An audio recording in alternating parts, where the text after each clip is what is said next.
Welcome to the Motivation Without the Hype podcast with your host, Gez Perez. He's an author, high-performance coach, and motivational speaker. This show brings you inspiring messages and interviews to unleash your greatness in life and in business. So let's get started.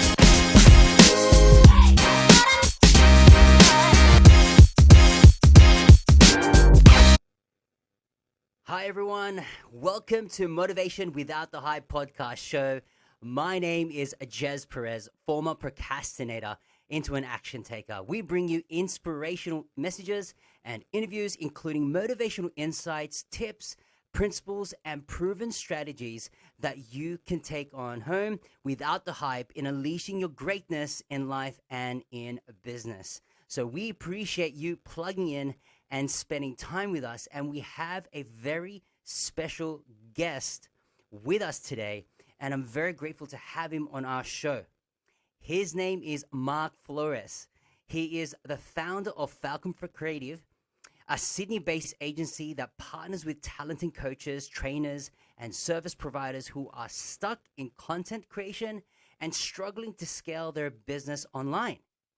Mark specializes in modern marketing and high production video funnels that convert and are scalable for profit from the top of funnel brand story videos, social media customizations to conversion-based video ads that acquire clients at scale.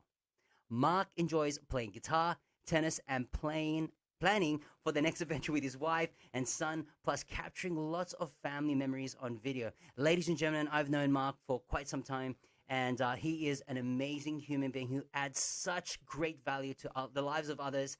If you haven't seen him on social media and what he does, particularly with his family, it is adorable. So, ladies and gentlemen, we have Mark Flores with us, ladies and gentlemen, and I'm really excited. So, first of all, Mark, thank you for joining us in today's podcast show. Thanks, mate. What an intro. I was actually waiting for the sound effect applause. No, but thank you so much for jumping in. I know that today's interview is going to be fantastic. I just can't wait. I'm really excited. So, Mark, please tell us about yourself and what you do. Yeah, well, like you, Jez, my background is Filipino. I was born in the Philippines, and I moved to Australia when I was about 8 years old with my parents and my two younger sisters. Today, I'm a dad to an almost 3-year-old boy. And a husband to a calligraphy artist. I grew up really shy actually in school. And it wasn't until university when I actually started to break out of that shyness shell. And a big part of that is music. Music is actually quite a big passion of mine. And that helped me get in front of people, perform. And then from there, that's when I realized I actually had value to offer. And that was the catalyst to help me realize that my story is valuable. So when I went into entrepreneurship, probably around 4 or 5 years ago, I started making videos for other entrepreneurs. And that was my driving force, was helping them share their story, because I believe everyone has that unique story, that needs to be shared because it can really make a difference. And I actually started off as a coach. Accredited life coach, in fact, and then transitioned to creating videos for a few years. And then when COVID hit, a lot of the video production agencies found themselves at Struggle Street. But fortunately, I've already begun to pivot my business, and I invested in a digital marketing program that showed me how to combine my passion for videos, but also build the infrastructure to support that. So instead of creating, pretty videos that look good on a website, we're able to drive a business result to our clients. So that's where I'm at. I know that you actually did life coaching. That's awesome. So you've you've gone through a journey, and particularly with mindset and the execution with your business. And it's a journey for yourself as well, and you've seen how businesses have changed and evolve year in and year out. So creating and establishing a business really has its rewards and its challenges. How do you build your mindset, and why is important either in life or in business or both, uh, please share your insights. Yeah, well, mindset, I believe it is massively important because your thoughts inspire your words inspire your actions, which create your reality, right?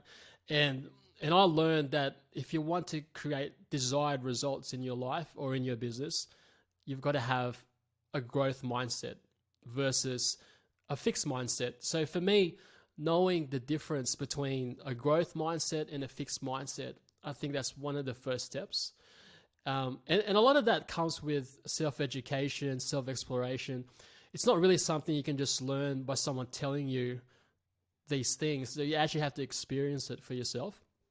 Um, so to me, a growth mindset is one that, these are just some examples, being grateful, especially when times are tough, taking accountability, getting away from that mindset, where you're taking 100% responsibility for your life.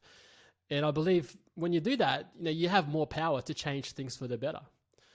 And it's also being able to make decisions not out of fear, but of, towards love. I really think that there's really ultimately two choices. We either make it out of love or out of fear.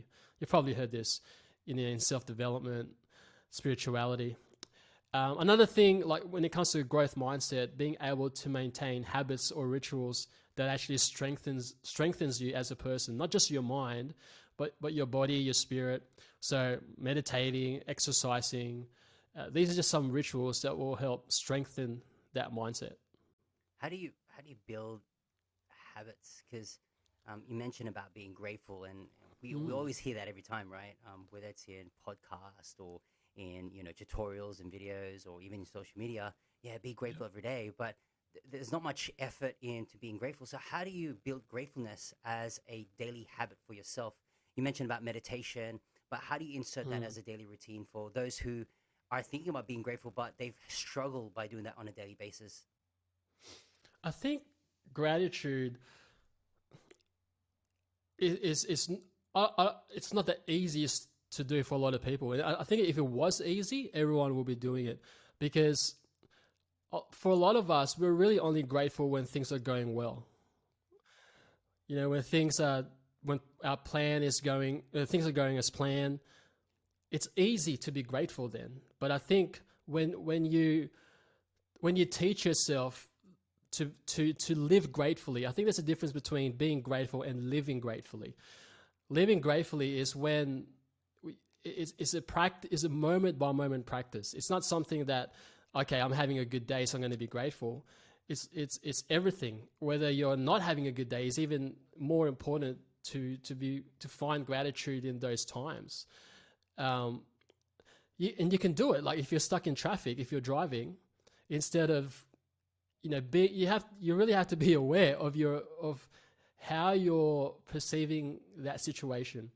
Every situation, like having awareness of what's happening and awareness of how you're reacting or responding to that situation, and that takes practice to be able to do that. If you're driving and someone cuts you off in traffic, or someone does something in the shopping center that you don't like that's the tough part, to be grateful there, to find gratitude, and rather than falling into a mindset of fixed mindset where you're letting the circumstances rule your day, is be able to turn that around and just having appreciation and gratitude. And that's something you have to discover for yourself. Like, what are you grateful for? Like we're living in Australia where we've got so many things to be grateful for. You look at the juxtaposition of even people in the Philippines, right? People really struggle there, and you look at where you're being able to live here in Australia. There's so many things, like just having a nice bed, a nice house, warm water, clean toiletries, all those things, like simple things that we easily take for granted. Man, Yeah. we've got so many things that is around us that to be grateful for. I mean, the air that we breathe, the life that we live, and it's about being, being fulfilled, having happiness. But it's that daily routine of being grateful, and I think a lot of people get stuck in a rut where, Yep.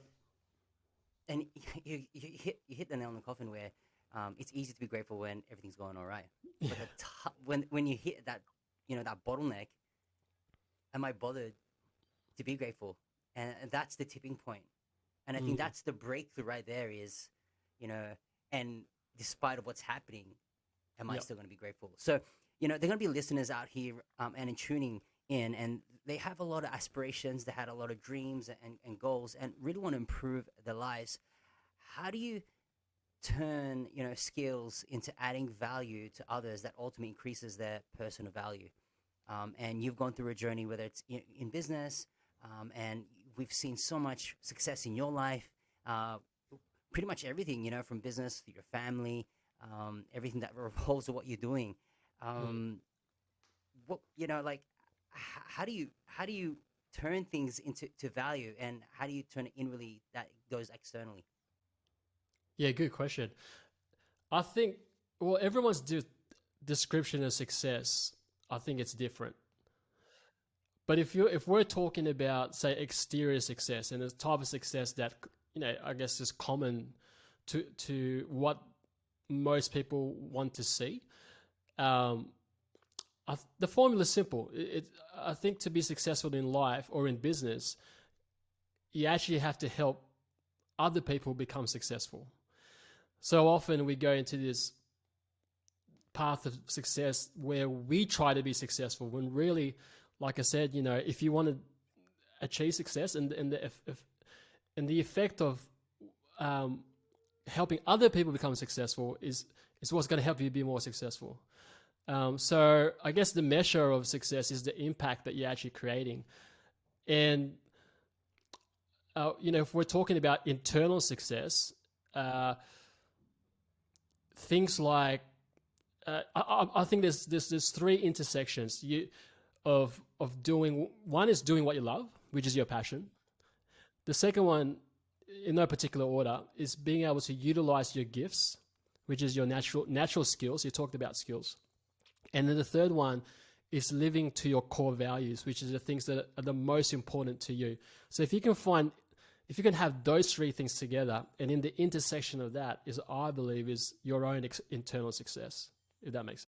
Absolutely. And I know a lot of people say they can't find their purpose, or they can't really have that such clarity in finding what the values are. How do you become more congruent? Obviously, when time evolves and you get more with intention, how do you find your values, and how do you live by it? How does it make it as the principles in your life that you live for? Well, once again, it's a lot of it is self-discovery, self-exploration. We're for a lot of us, we look externally for answers when it really is really the inner game, the internal world where you're actually going to find your answers. And I don't think enough people spend that time to actually get to know themselves well.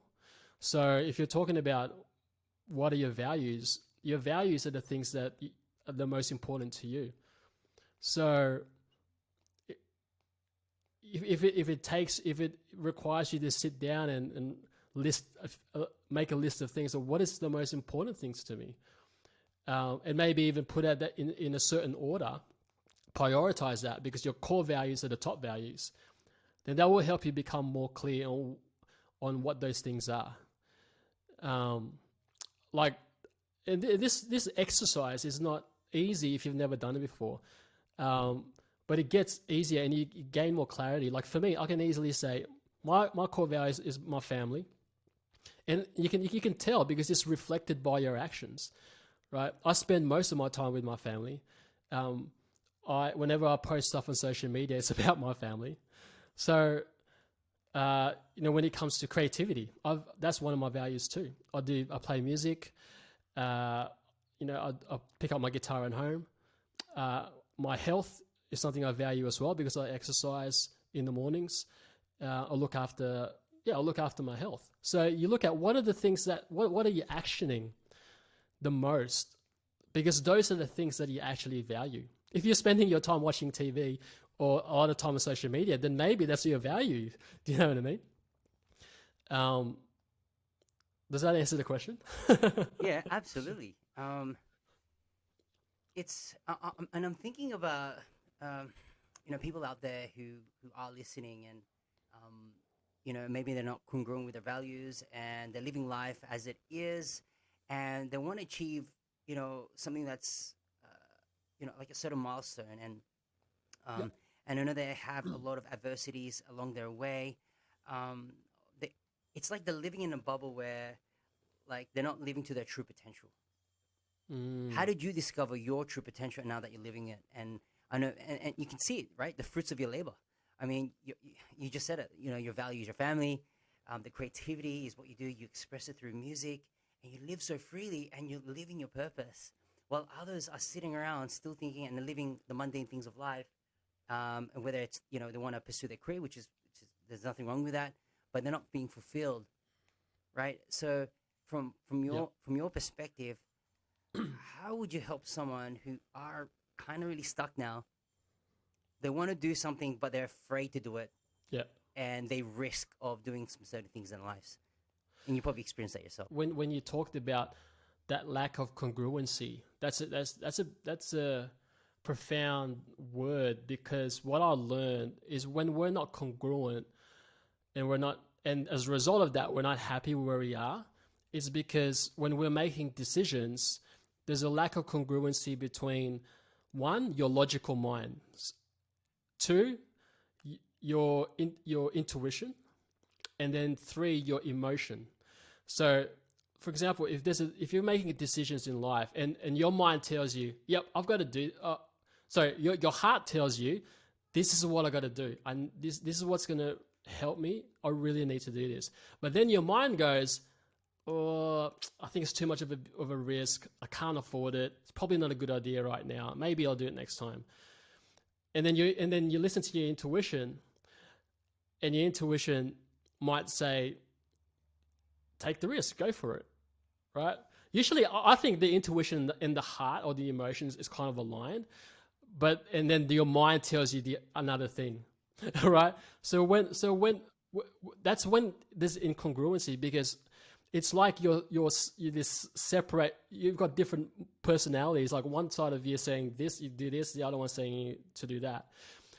If you can find wholeness in that, and you find some sort of harmony between making that decision, and a lot of times it's actually our logical mindset that actually gets in the way, because we fill ourselves with fear, with doubts, and I think for me, when I have to make a tough decision, I usually will listen more to my intuition. I guess an intuition it's more than a feeling. It's more than an emotion. Like you can just tell. Like I mean, you can't just tell. Like I don't know. It's a sense. It's like a sixth sense. Like you can just know it, right? Like this. Yeah. This is where my soul. Like if you want to go deep, it's like your soul is. This is where your soul wants to go. Like, you know what I mean? And when that's, yeah, and like, yeah, absolutely. And like, when people go through that journey, and when they start to take more action, or they start to like be congruent and find what means a lot to them. Yeah. Do you believe that there is a pattern or a formula to becoming a person of success, whether it's love, health, wealth, or happiness? And what would be your 3 principles, or even your strategies that you would share from your experience? Yeah. So do you want me to? There's a few questions in there. Question is, do you believe that there is a pattern, or formula, or a certain of success principles? Yeah.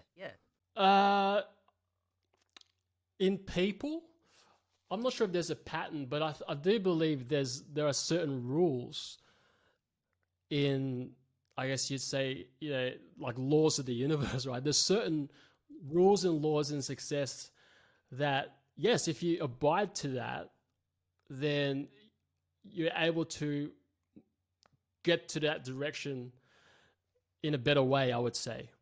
I don't believe in a right and wrong. I think there's more what serves you in that moment and uh, what you can improve or make better. So in terms of I'm not sure about a pattern, like in terms of a strategy. I think really, in entrepreneurship, it's more important to actually make mistakes and actually just go for it and let go of that perfection, and be open to actually failing, because the more you fail, the more you will get closer to that success. So whether it's not as, I can't say it's a straight line. You could be zigzagging, right? A lot of times it's up and down, but a lot of it's really How do you overcome those obstacles and adversities? Because I remember last time we had a conversation, and I think it was through our inner circle, and you're mentioning, oh, we got to burn the boats, right? If you want to take it, there's no turning back. yeah. But not only the mindset, and you put a lot of strategies around that, but how do you overcome those things, whether it's physically, whether it's emotionally, but how do you get over that adversity? And I know a lot of people they're wanting to be high achievers, and they may be striving a bit too much, but they lack strategy, and they're just held back, and they want to overcome these certain things. What would be your take and how you can overcome those type of circumstances? I personally, there's two ways that I do it. So if you're looking for kind of like a formula or what you mentioned before, is there like a blueprint or something like that? Well, or like a pattern. The way that I do it is, well, you probably heard the saying that people are motivated by two things. They're either moving towards desire or away from pain. So I use both to my advantage. So if I'm moving towards desire, that's when one, you get clear on what you want, and then you get clear on why you're doing it, and then I look for ways to actually inspire myself. So because I know myself well, I know creativity is what inspires me. That's what gets me motivated.